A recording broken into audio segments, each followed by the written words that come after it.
Assalamualaikum warahmatullahi wabarakatuh. Perkenalkan, nama saya Faiza Sucianandita dengan NIM 2400278. Di sini saya akan menjelaskan pemahaman materi yang dapat saya pelajari dari minggu pertama sampai minggu terakhir untuk memenuhi tugas akhir mata kuliah Manajemen Digitalisasi dan Perpustakaan. Konsep dasar perpustakaan. Yang pertama, pengertian perpustakaan. Perpustakaan merupakan lembaga yang secara khusus mengelola bahan pustaka, baik dalam bentuk cetak maupun non-cetak, yang disusun secara sistematis agar mudah ditemukan dan dimanfaatkan oleh pengguna. Beberapa menurut para ahli. Yang pertama ada menurut Basuki 1993. Perpustakaan bukan hanya tempat menyimpan buku, tetapi tempat bahan pustaka digunakan sebagai sumber pengetahuan sehingga kebermanfaatan koleksi menjadi hal utama.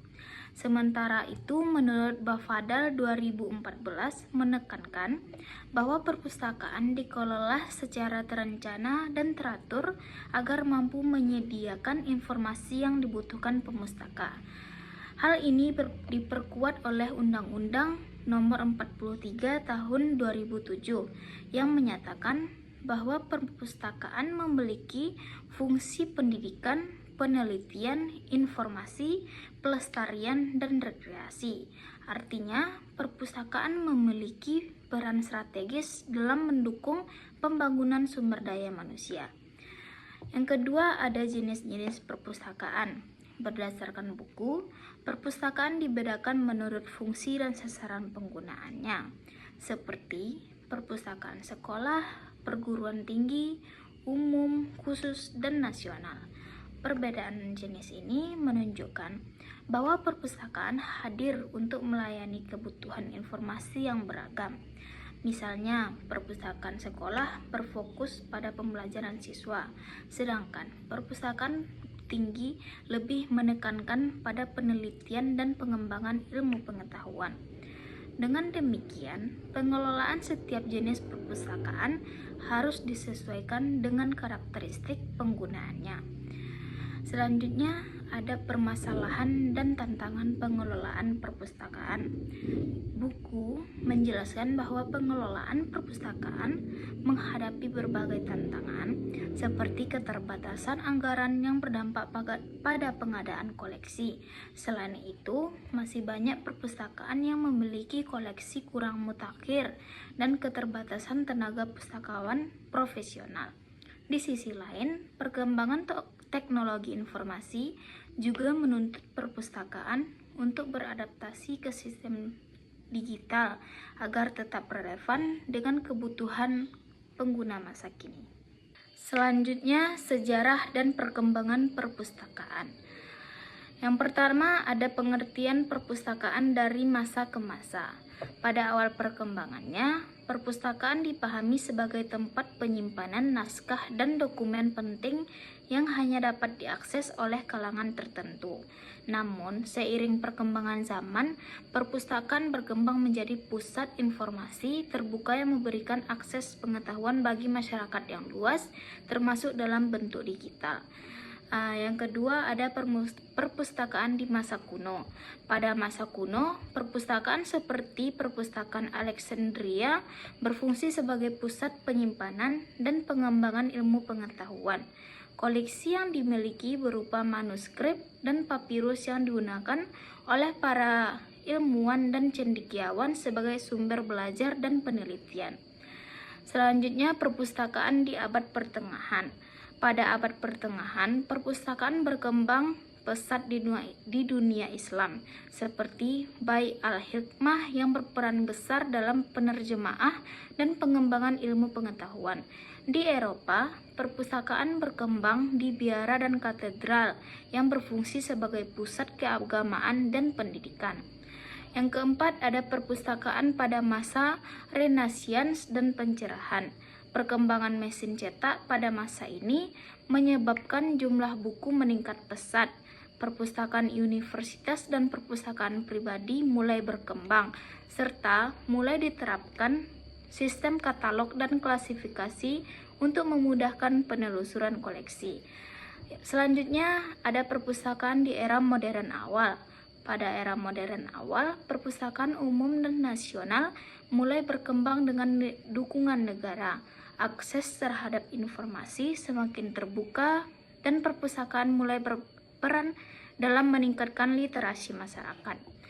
Yang terakhir ada perpustakaan di Indonesia, sejarah singkatnya. Di Indonesia, perpustakaan telah ada sejak masa kerajaan, kemudian berkembang pada masa kolonial. Setelah kemerdekaan, perpustakaan diarahkan untuk mendukung sistem pendidikan nasional dan pengembangan budaya literasi masyarakat. Nah, selanjutnya jenis-jenis perpustakaan dan fungsinya. Yang pertama ada perpustakaan nasional. Perpustakaan nasional berfungsi sebagai pusat penyimpanan seluruh terbitan nasional serta pembina bagi perpustakaan lain di Indonesia. Selanjutnya ada perpustakaan sekolah. Perpustakaan sekolah berperan penting dalam mendukung proses belajar mengajar serta menumbuhkan minat baca peserta didik sejak dini. Yang ketiga ada perpustakaan umum. Perpustakaan umum melayani seluruh lapisan masyarakat dengan koleksi yang bersifat umum dan mudah diakses. Dan yang terakhir ada perpustakaan perguruan tinggi. Perpustakaan perguruan tinggi mendukung kegiatan pendidikan, penelitian, dan pengabdian kepada masyarakat. Selanjutnya ada jenis-jenis perpustakaan dan fungsinya. Yang pertama ada perpustakaan khusus.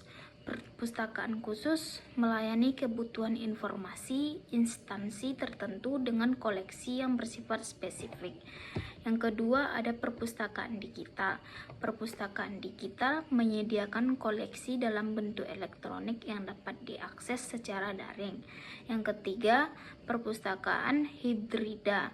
Perpustakaan hibrida menggabungkan layanan koleksi cetak dan digital untuk memenuhi kebutuhan pengguna. Yang keempat, ada perpustakaan bergerak. Perpustakaan bergerak bertujuan menjangkau masyarakat di daerah yang belum memiliki akses perpustakaan tetap. Nah, selanjutnya ada manajemen koleksi dan pengadaan buku. Yang pertama, ada konsep dasar manajemen koleksi. Manajemen koleksi adalah proses perencanaan, pengadaan, pengelolaan, dan pemeliharaan bahan pustaka agar koleksi tetap relevan dan bermanfaat. Yang kedua, ada ruang lingkup dan komponen koleksi. Koleksi perpustakaan mencakup buku teks, referensi, jurnal, majalah, hingga koleksi digital.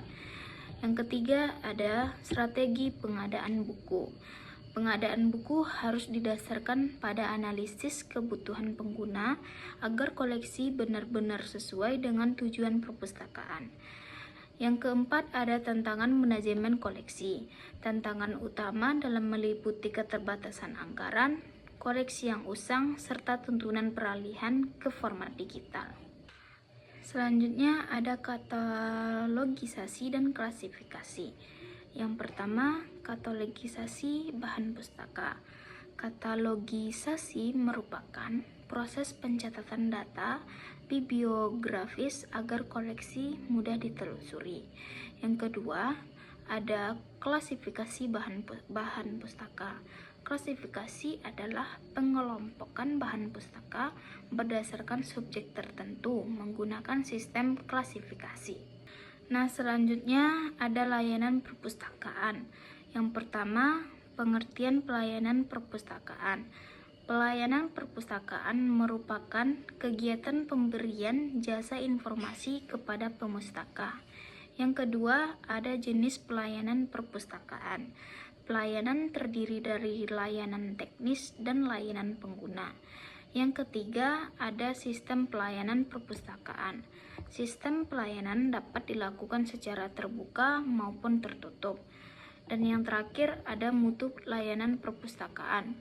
Mutu layanan ditentukan oleh profesionalisme pustakawan dan kenyamanan fasilitas. Selanjutnya, manajemen sumber daya manusia.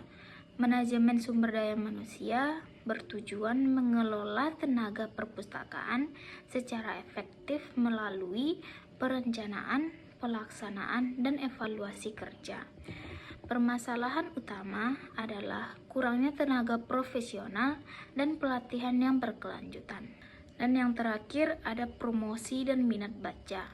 Minat baca merupakan faktor penting dalam peningkatan kualitas pendidikan. Perpustakaan perlu melakukan promosi melalui kegiatan literasi, event, dan media digital secara berkelanjutan. Baik, demikian yang dapat saya sampaikan. Semoga materi ini dapat bermanfaat dan menambah wawasan bagi kita semua. Kalau ada kata-kata saya yang salah, mohon dimaafkan. Wassalamualaikum warahmatullahi wabarakatuh.